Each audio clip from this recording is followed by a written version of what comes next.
You guys, we only have 4 chapters of Swindle left. So today we're going to read 2 of those.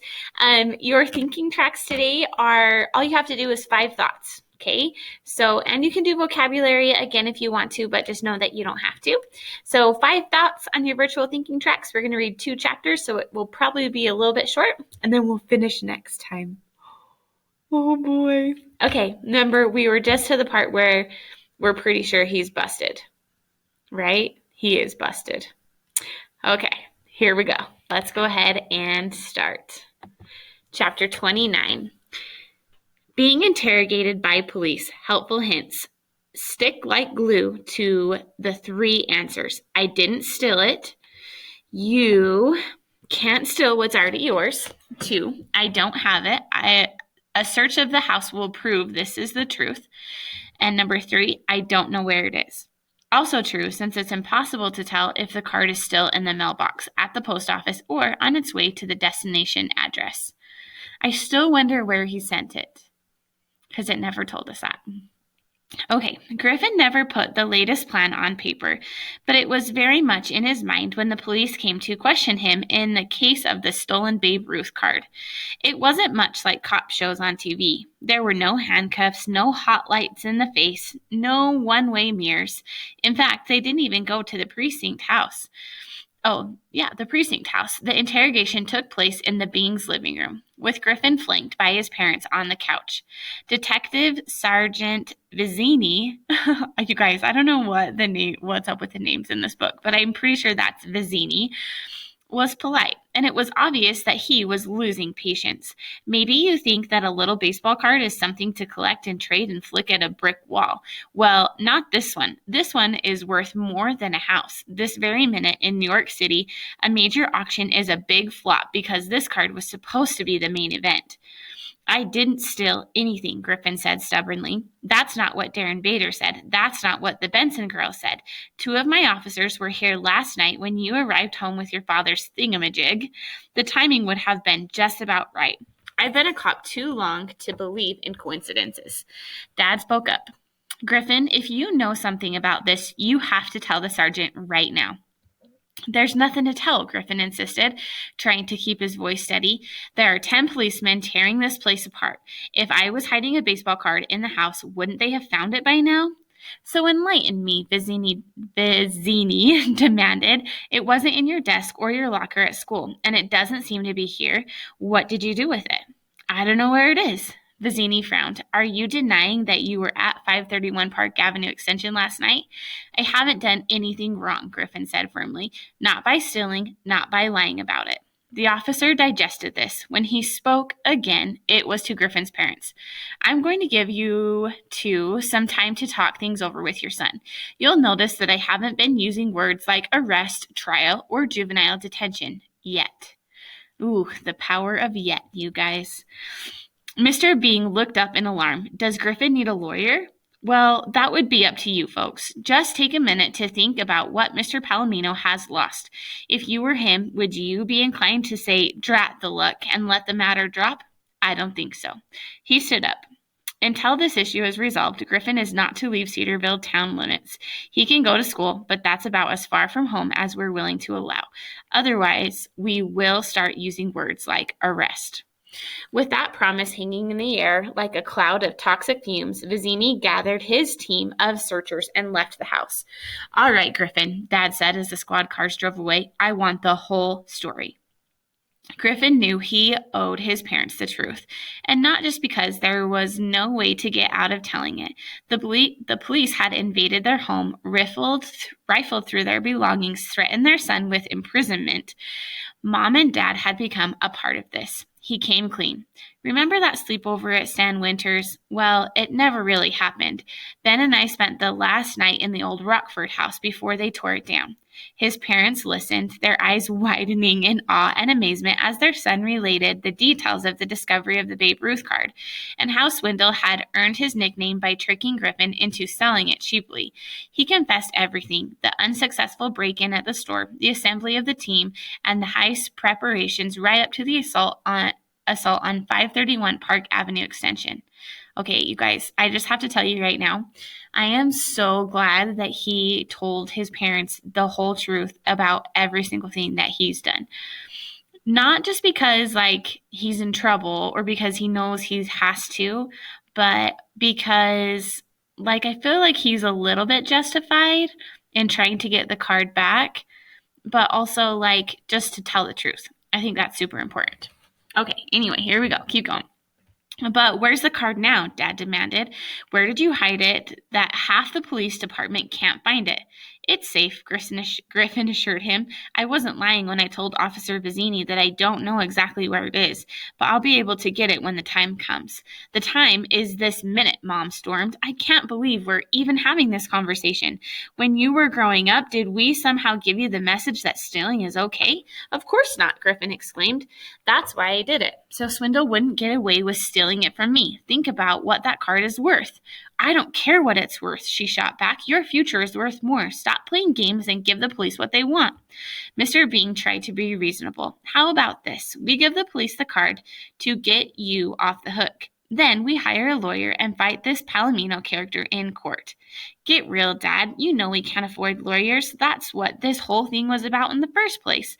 To get our hands on some money so we won't have to sell the house. Oh, you guys, that's so sad. There was a shocked silence. Oh, come on, guys. There's a for sale sign on our lawn. Give me a little credit for having the brains to figure out what it's doing there. When he spoke again, Mr. Bing's face was almost gray. I know we've had our money problems, but your mother and I never dreamed that it would touch you this way. Don't blame yourselves. We shouldn't even have money problems. That card is ours. Mrs. Bing was close to tears. Oh, Griffin, how could you get yourself into such a mess? Throughout the planning and execution of the heist, Griffin had never suffered a single moment of regret. Now, as he saw his parents' distress adding to their burdens this way, cut straight to his heart. Later, he sat in his room in semi-darkness, trying to tune out the sound of his parents' arguments downstairs. For once, the subject wasn't money, it was what to do with their son, the burglar. It now dawned on him for the very first time. He had plotted the operation with the skill of a chess master, but he had given very little thought to what would happen once the Bambino was in his possession. Had he expected Swindle to give up without a fight, and the police to shrug the whole thing off after their first search turned up nothing? That was bad enough, but he had always given zero consideration to his parents. Like, maybe they simply wouldn't notice that anything unusual was going on. Was he crazy or just stupid? He certainly didn't have the right to call himself the man with a plan anymore. Mom's voice carried up the stairs. We have to force him to give up that card. It's our job as his parents to see that he doesn't destroy his life. He's only 11 years old. Her husband's words were quieter and full of despair. We can order him, we can yell at him, ground him, and lock him in his room. But if he doesn't want to tell us, there's absolutely nothing we can do about it. It shocked Griffin a little, but he instantly recognized that his father was right. In spite of all the adults involved, only Griffin was capable of laying hands on the Bambino, and there was no way his parents or Swindle or the auction house or the police or even the president could change that. This should have made him feel powerful. Instead, he felt trapped and very much alone. Ben called on Saturday morning, but Griffin was afraid to say much. What if the police had bugged their phone? So, Ben, did anything unusual happen yesterday? Any visitors at your house? Oh, yeah, Ben replied nervously. I think we all had visitors. They talked about you a lot. The visitors, I mean. Are you all right? Kind of, Griffin told him, for now. You? I'm still part deaf in one ear from my mother yelling. There was an awkward pause. How about the apple? Griffin subjected him to a long silence. I don't know anything about any apple. He was dying to say, it's okay, it's still hidden, it's safe. But there was no way he could risk mentioning the card now. At this moment, it might be the single hottest item in the greater New York area. Oh, yeah. Gotcha, Ben stammered. Have you seen the paper? There's a lot about what happened, but they don't mention any names. That's good news, right? Griffin sighed. I don't know what's good news or bad news anymore. The only good news was not being arrested. He expected it to happen at any second. He could hear distant police sirens in every ordinary household sound. The power hum of the computer, the whir of the microwave, the refrigerator motor. He spent the weekend in a state of constant terror, sleeping no more than 5 or 10 minutes at a stretch. He was truly astonished still to be a free man when school resumed on Monday morning. It took an enormous mustering of courage to appear in the halls, but to his surprise and relief, all eyes did not instantly dart to him. True, the heist was the big story in Cedarville, yet it did not seem to be known who the prime suspects were. Maybe that made sense. Wasn't it typical of the adult world not to consider that kids could pull off such an elaborate operation? The other team members, Pitch, Savannah, Melissa, Logan, and Darren, kept their distance. Everyone understood that the heat was on. They're probably under orders from their folks to stay away from you, Ben offered. I sure am. It was one of the first things my mother yelled. Sort of stupid, right? I mean, the police already know who we are. Don't worry, Griffin promised. I'll take all the blame. My plan, my problem. He looked around uneasily. To be honest, I can't believe the cops haven't come for me yet. Did you see the story in the Sunday paper? Ben asked. It just about accused Swindle of ripping somebody off to get the card in the first place. The whole country is going to learn what a crook he is. Griffin winced. That means one of us has been talking too much, probably Darren. It's one thing to answer a few questions and another to give a play-by-play of the whole operation. That same article had a long description of the smart pick plucking the card out of Swindle's tree. Anybody can check with the patent office and find out that that's my dad's invention, and that could lead them to me. I'm toast. But that was the astonishing thing. He wasn't toast. Although Griffin's fevered imagination conjured up a police officer behind every telephone pole, Detective Sergeant Vizzini did not come back for him. Not that day, not Tuesday, not even Wednesday. People were still buzzing about the missing baseball card, but the world kept on turning.